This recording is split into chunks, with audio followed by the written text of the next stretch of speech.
Good morning, everyone. In previous lecture, we have started acute viral hepatitis. In that, we have also completed hepatitis A virus. Today, we will see about hepatitis B virus. So, first of all, we will see introduction of this hepatitis B virus. So, this hepatitis B virus, it is an DNA virus that we have already seen in previous lecture that all those viruses which were responsible for causing acute viral hepatitis from A to E, they all were RNA virus except hepatitis B virus, which is an DNA virus. So this hepatitis B virus, it is an DNA virus and it belongs to the Hepanaviridae family. So even though the viruses they are categorized as hepatic viruses from A to E, they does not belong to the same family. They have their own different family. So this hepatitis B virus, it belongs to the Hepanaviridae family. This hepatitis B virus, it is not related to the hepatitis A virus or hepatitis C virus because the family of these viruses, they are different, hence it does not belong to the or they are not related with each other. Even though, as we have seen in previous lecture, that they share common, you can say, clinical features and pathological features, but their family is different and hence they are not related with each other. The virus, it is also called as Den particle and an excess of its surface protein known as hepatitis B surface antigen, that is HBsAg. It circulates in the blood. So the virus, it is also called as Den particle. So this Den particle, or you can say the HBsAg, hepatitis B virus, it is called as Den particle when it becomes virion. So what is mean by virion? I think you know. So when the virus it comes outside of the cell, it is called as virion. So, or in other way, you can say it is a complete, or you can say that it can be a complete particle or virus particle which comes outside of the host cell and it releases its genome particle into the host cell for the replication of itself. So then it can be called as virion. So when this virus, uh, when it reaches to its complete form, or when this virus, it has all his particles, it is called as Den particle. Humans are the only source of infection, so it only affects humans.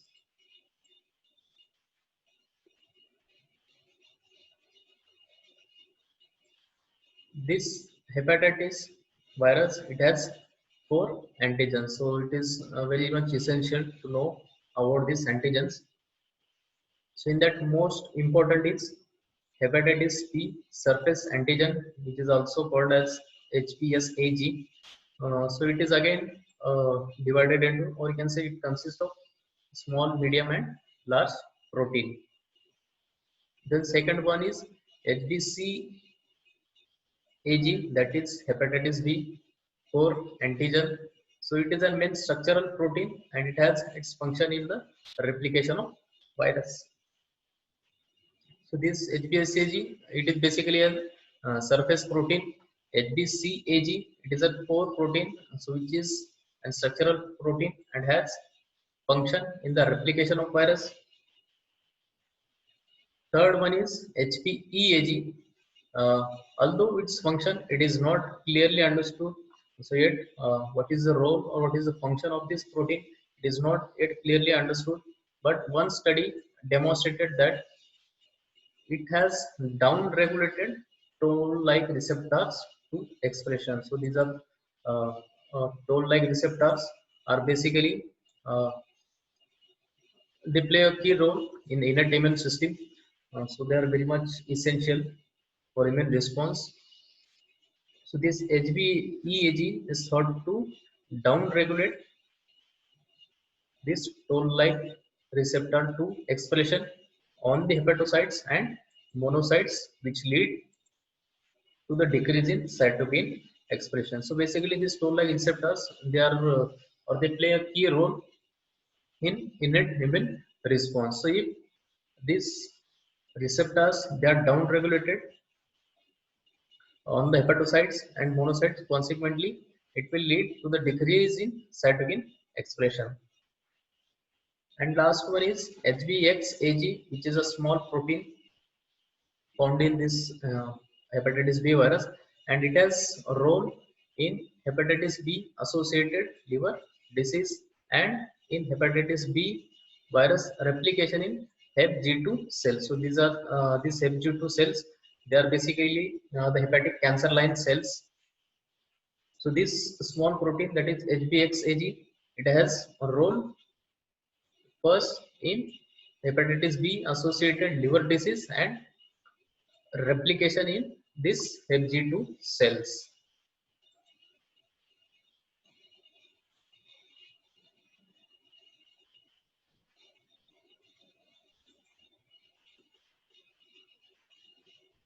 The antibodies, this can be detected in the blood and they are useful in the diagnosis of various stages of HBV infection.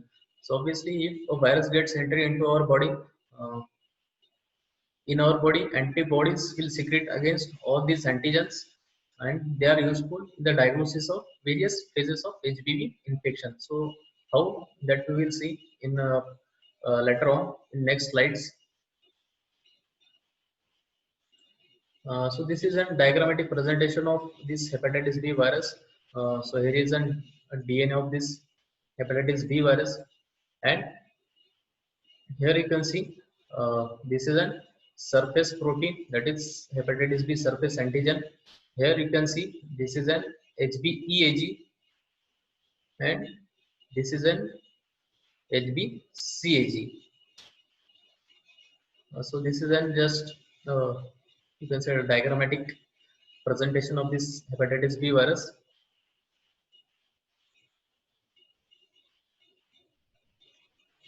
Among this HBcAg, it remains in the hepatocytes. That means it does not occur in blood or you cannot find it in serum. It only resides in hepatocytes.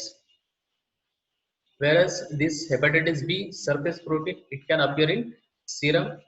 The HBsAg positive serum containing HBeAg is more likely to be highly infectious than HBAg negative. So that means if a person is HBsAg positive and also that person it is positive for HBeAg also. So means both HBsAg and HBeAg, they are positive, they are highly infectious than those who are HBeAg negative. So that means if HBsAg is positive and HBeAg is negative, so in that case they are not highly infectious. But if both HBsAg and HBeAg they are positive, they will become highly infectious. For example, HBsAg positive mothers who is also HBeAg positive, almost invariably, that is in more than 90% of cases, it will transmit this hepatitis B infection to their offspring. So I have given an example here. So if a mother who is HBsAg positive and HBeAg positive, so she will transmit this hepatitis B infection to their offspring. Whereas HBsAg positive mothers with anti-HBe rarely infect their offspring. That means in a mother who is HBsAg positive, but she has developed antibodies against this hepatitis B E antigen. So such case or in such cases, this mother will not transmit this virus to her offspring, or you can say, or in other words, there is only 10 to 15% possibility that she can infect his her offspring. So by this example, you can clearly understand the scenario if HBsAg and HBeAg positive, and if HBsAg positive and HBeAg negative.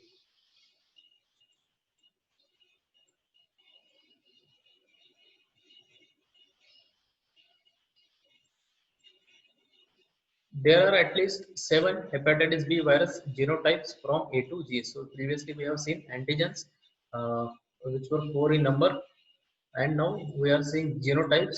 They are 7 in number. So this hepatitis B virus, it has 4 antigens and 7 genotypes from A to G. In India, genotype D and A, they are more common. In immunocompetent person, that means whose immunity is strong, hepatitis B virus, it is not cytopathic, and liver damage in this infection is caused through an immune mediated mechanism which is directed against hepatitis B virus infected hepatocytes. So it means a person who is immunity strong, or you can say immunocompetent. In that case, hepatitis B virus, it is not cytopathic. So what is mean by cytopathic, that we have already seen. And the liver damage in this infection, it is not caused by this virus, but it is due to the immune mediated mechanism which is directed against hepatitis B virus infected hepatocytes. So whatever uh, there is an immune response, it is directed basically against the hepatocytes which are infected with hepatitis B virus. However, in post-transplant patients, that is the person who is immunocompromised, the virus, it appears to produce liver damage via cytopathic effect. So there is, you can say, the effect of this virus, it is different, and it depends upon the immunity of patient. If he is immunocompetent, this hepatitis B virus, it is not cytopathic, and if it is immunocompromised, the virus, it becomes cytopathic.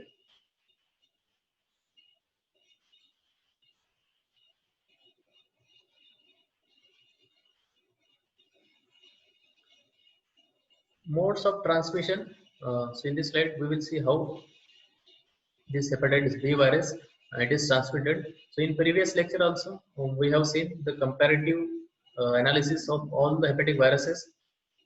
So in that slides, we have also seen that hepatitis B, it is basically transmitted by blood-borne route.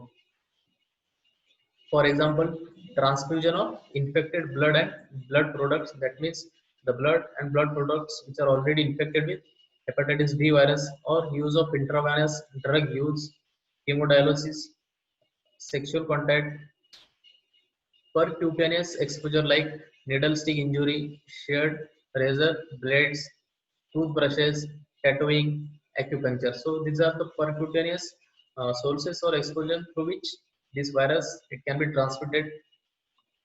And lastly, mother to newborn, that is a vertical transmission.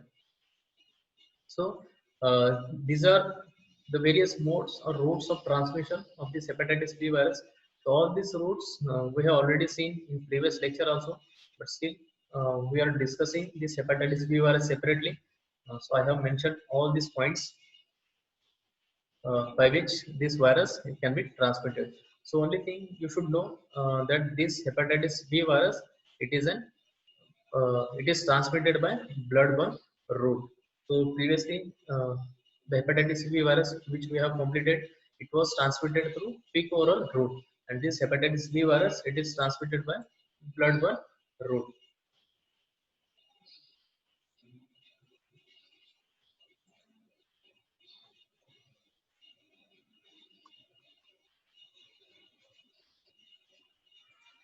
In India, a majority of chronic hepatitis B infection, they are acquired horizontally. Horizontally means you can say transmission of virus in the same generation, or you can say from individual to individual. So in India, majority of chronic hepatitis B infection, they are acquired horizontally. and less than 20%. So only out of 100, only 20% of infection they result from vertical transmission, that is from mother to child.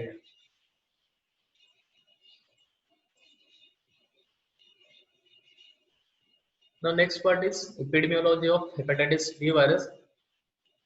So nearly more than 1 million people they are infected with hepatitis B virus annually. So in 1 year, more than 1 million people, that means nearly 10 lakh people they are infected with hepatitis B virus worldwide.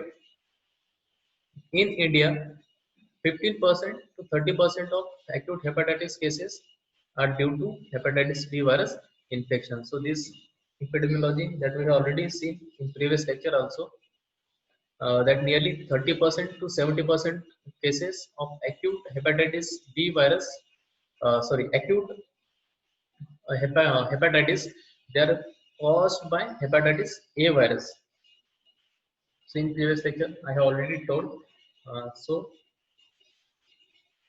15% to 30% of acute uh, hepatitis they are caused by hepatitis B virus. So nearly 30% to 70% cases of acute viral hepatitis they are caused by hepatitis A virus, and 15% to 30% they are caused by hepatitis B virus.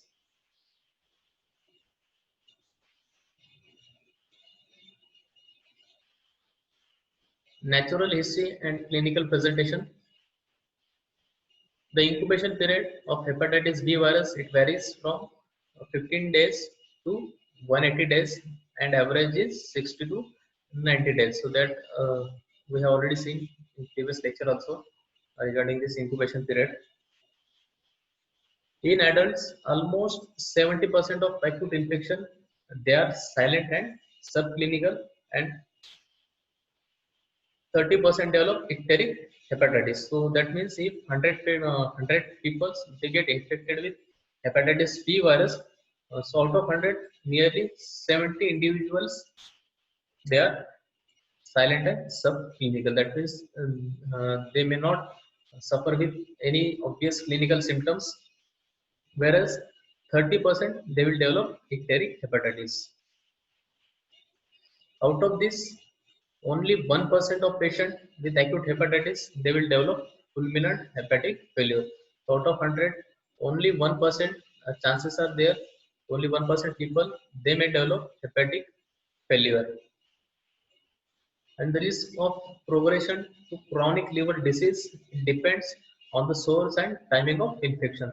So the progression of this disease, that is from acute to chronic, it depends on the source, that means what is the source of infection and what is the timing of infection. So for example, we will see in next slide.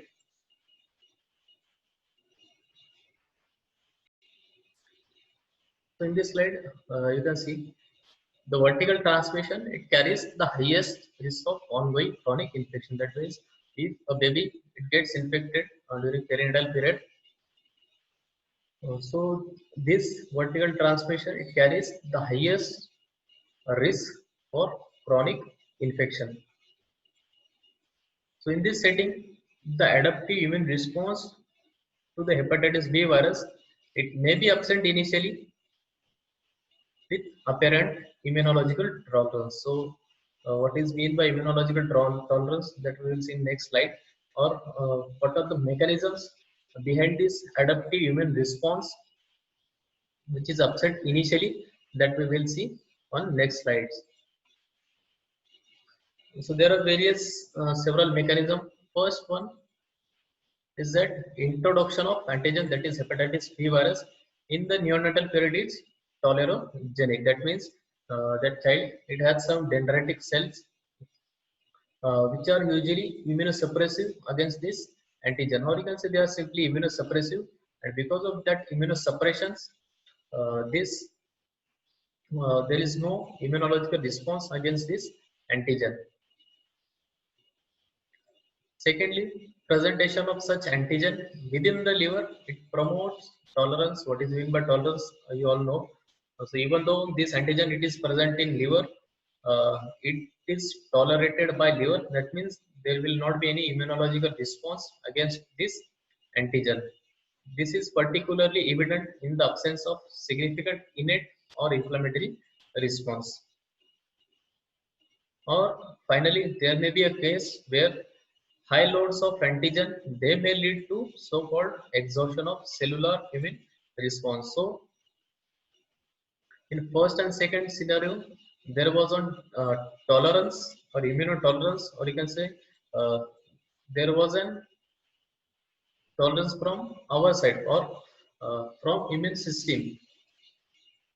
And in this scenario, there is an excess of, or you can say there are high loads of this antigen, that is hepatitis B virus. So these high loads of hepatitis B virus, they may lead to the exhaustion of cellular immune response, or there may be a case in which the presentation of antigen within the liver, it has tolerance, or you can say simply our immune system,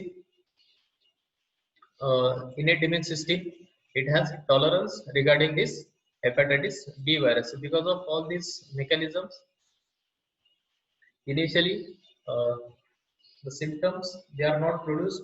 However, in the ongoing age, our immune system, it gets matured and it will start inflammatory response against this virus.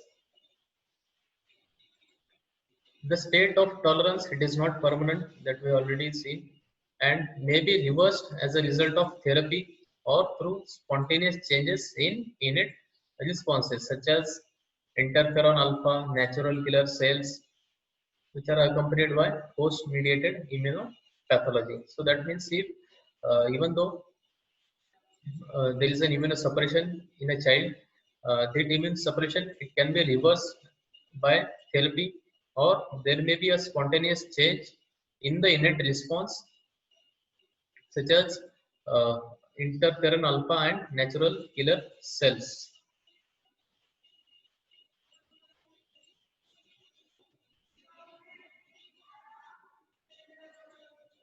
So this is a diagram which shows a natural history of this acute hepatitis B virus infection in adults.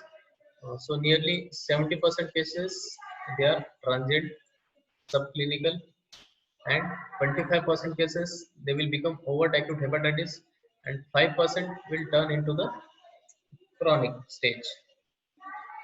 Out of 25, 90% they will have recovery, and only 1% they will reach to the fulminant hepatitis.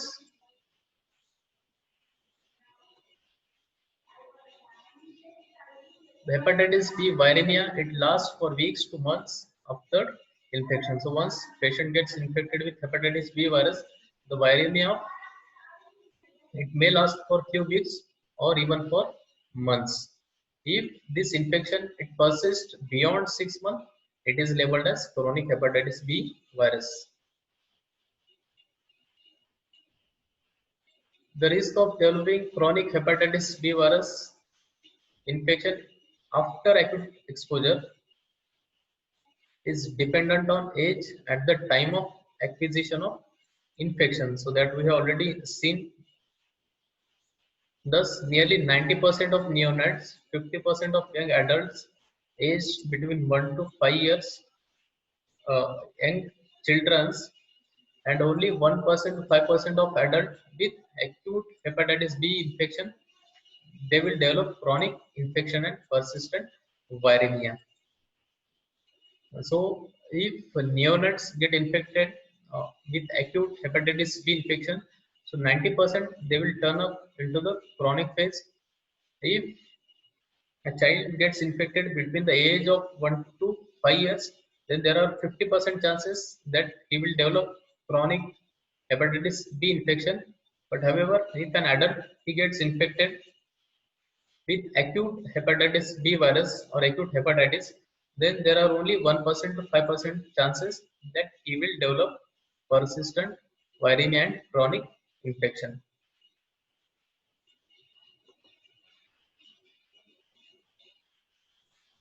The risk of chronic hepatitis B virus infection is higher in immune compromised individuals, that we have already seen.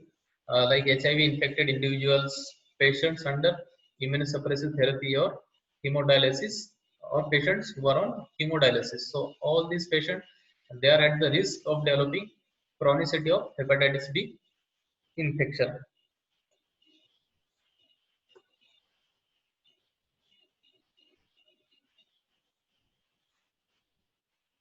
Diagnosis of hepatitis B virus infection.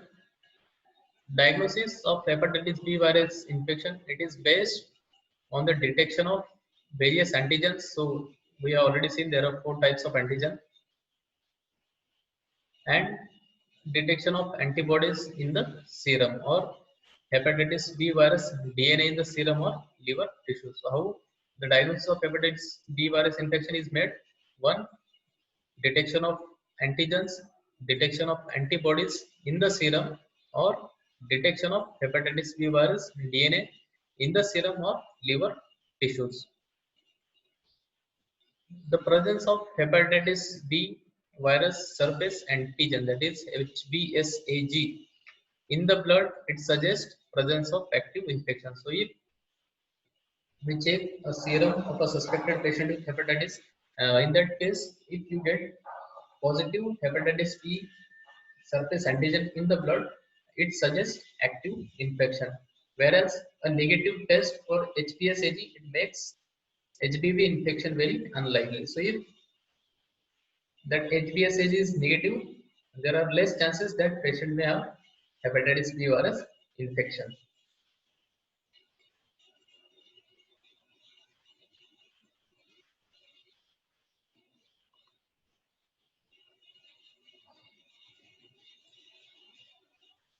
HBsAg, it appears in the blood late in the incubation period, and it usually lasts for 3 to 4 weeks and can persist for up to 5 months. The persistence of HBsAg for more than 6 months, it indicates chronic infection. So that we already seen, if the infection persists for more than 6 months, it is labeled as chronic infection.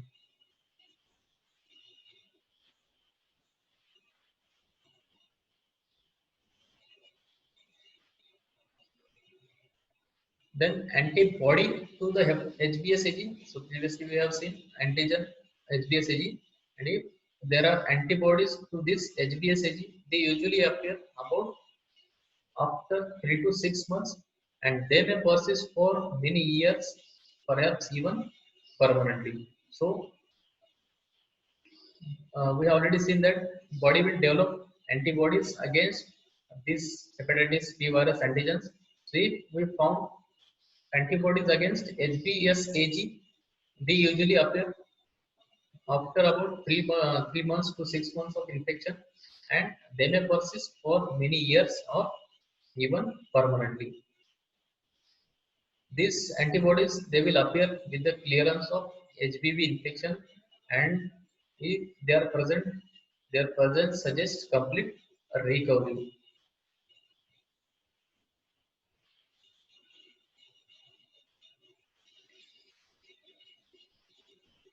Now we will see the diagnosis of acute infection. So if uh, we have to diagnose the acute condition of this hepatitis B virus, it is based on detecting antibodies, immunoglobulin, and anti-HBC in the blood.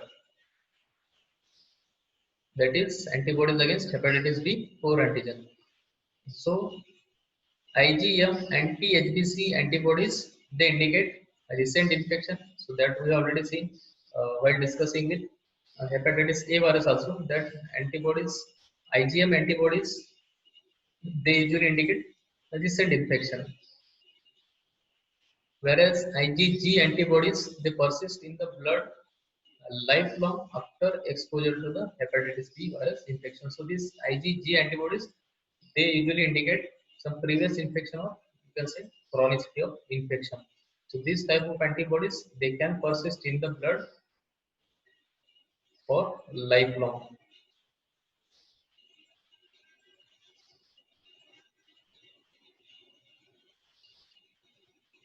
Detecting the presence and quantity of hepatitis B virus DNA in the blood. It is useful in assessing whether the virus it is actively replicating or and to judge the need for and response to the treatment. So in short, we are simply talking about the viral load of this virus, its presence and its quantity.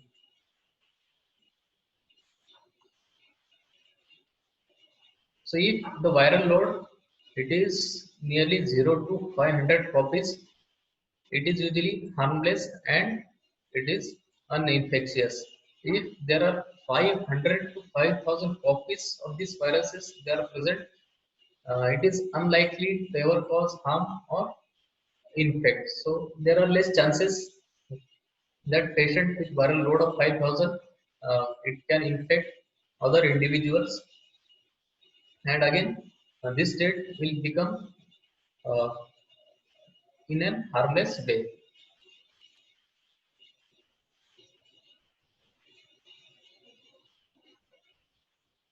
Then viral load of 5,000 to 2,50,000. That means there are 5,000 to 2,50,000 virus copies.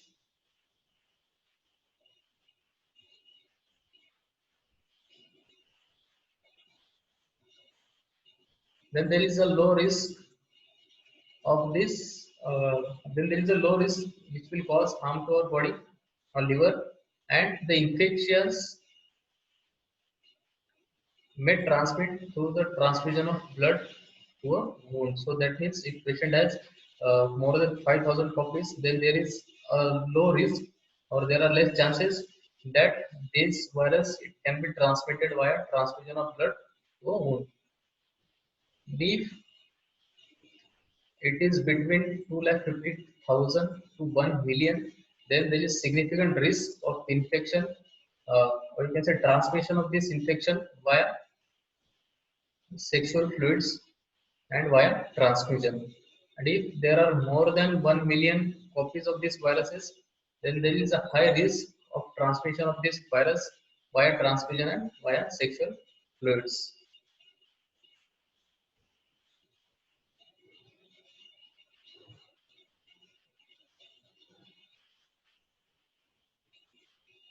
Hepatitis B4 antigen, that is HBsAg, it is not found in the blood, that we already seen that it is only found in hepatocytes. But the antibody against HBsAg, they appear early in the illness and rapidly reaches a high titer which subsides gradually but then persists. So in short, anti-HBsAg antibodies they can be found in serum and they usually appear early in the illness. Later on they subside but they can persist for longer time. Again, antibodies against this antigen, that is HBc antigen, initially it is of IgM type and later on IgG will appear.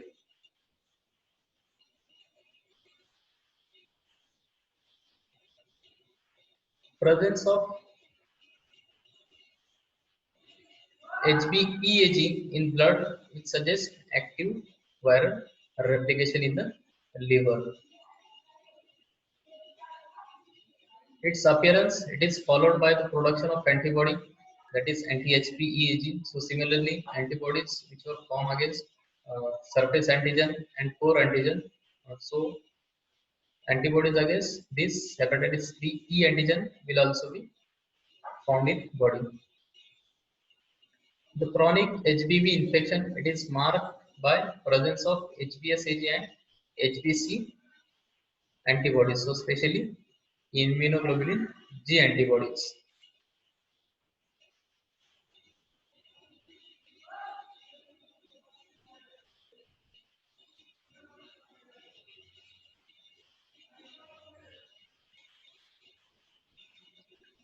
Treatment part, the acute hepatitis B virus infection in adults, it is mostly self-limiting and hence it does not require any specific antiviral treatments. As this HBV infection, it is mostly the self-limiting, it will not require antiviral treatment.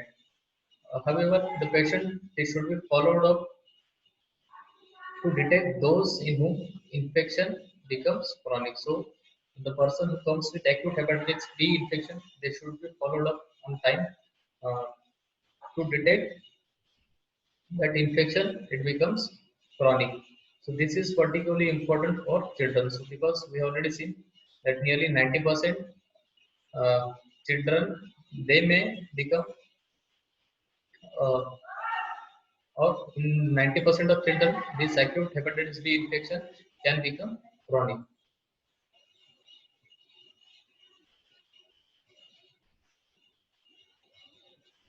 So there are various drugs which are oral antivirus which can be used for the treatment of hepatitis B virus, which includes lamivudine, telbudine, or entacapavir. So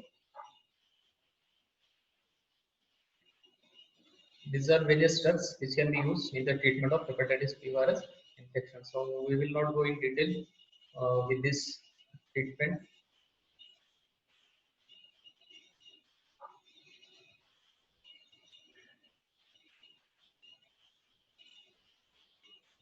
Then prevention, how to prevent hepatitis B virus infection. So it can be prevented by screening the transfused blood and blood products for HBsAg using disposable needles and syringes, using safety precautions and practicing safe sex. Both active and passive immunization they are available.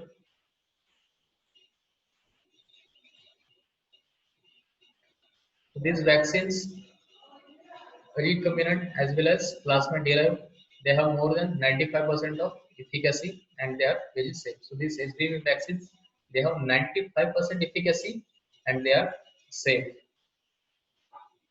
Hepatitis B immunoglobulin, it is useful for post-exposure prophylaxis within 48 hours and it prevents mother to child transmission. So, what is mean by post exposure prophylaxis?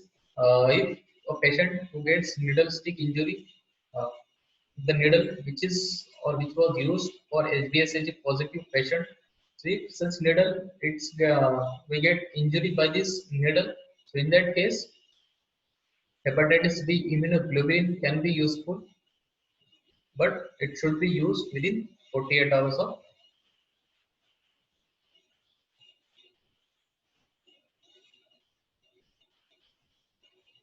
Hepatitis B vaccination, it has been shown to reduce chronic HPV infection rate and the incidence of hepatocellular carcinoma. So, if there are chances that patient may develop hepatocellular carcinoma, but if a patient takes HPV vaccination, then it has shown to reduce the chronicity of this hepatitis B virus infection and also it has reduced the incidence of hepatocellular carcinoma. So it should be integrated into the routine infant immunization program.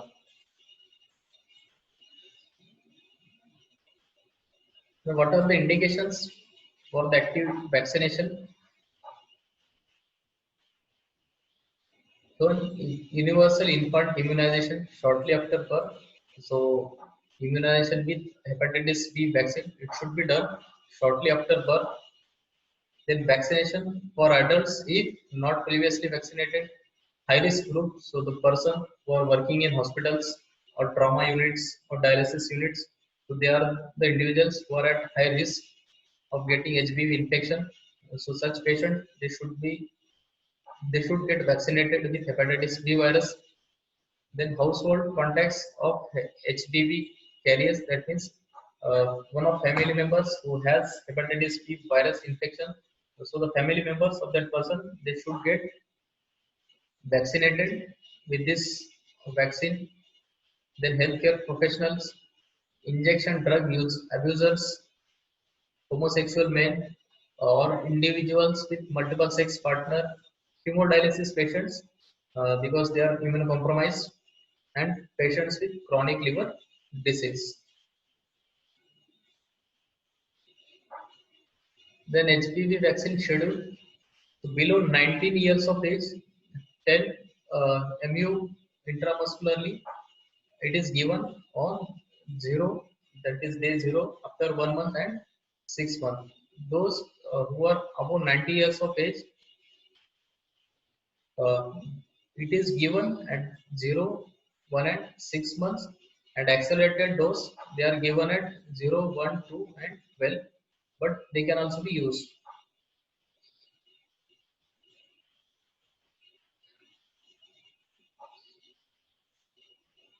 Post exposure prophylaxis of 0.04 to 0.07 ml per kg of hepatitis B immunoglobulin.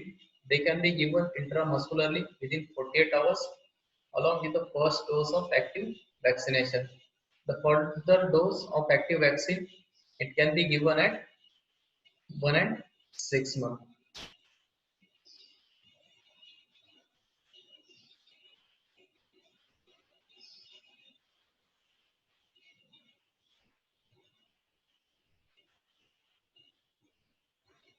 In neonates, born to HPSAG positive mothers, they should be vaccinated at a dose of 0.5 ml of hepatitis B immunoglobulin within 12 hours of birth, along with the first dose of active vaccination. The further doses of active vaccine at 1 and 6 months, that should be continued. So this is all about hepatitis B virus infection. So in next lecture, we will see about hepatitis E virus.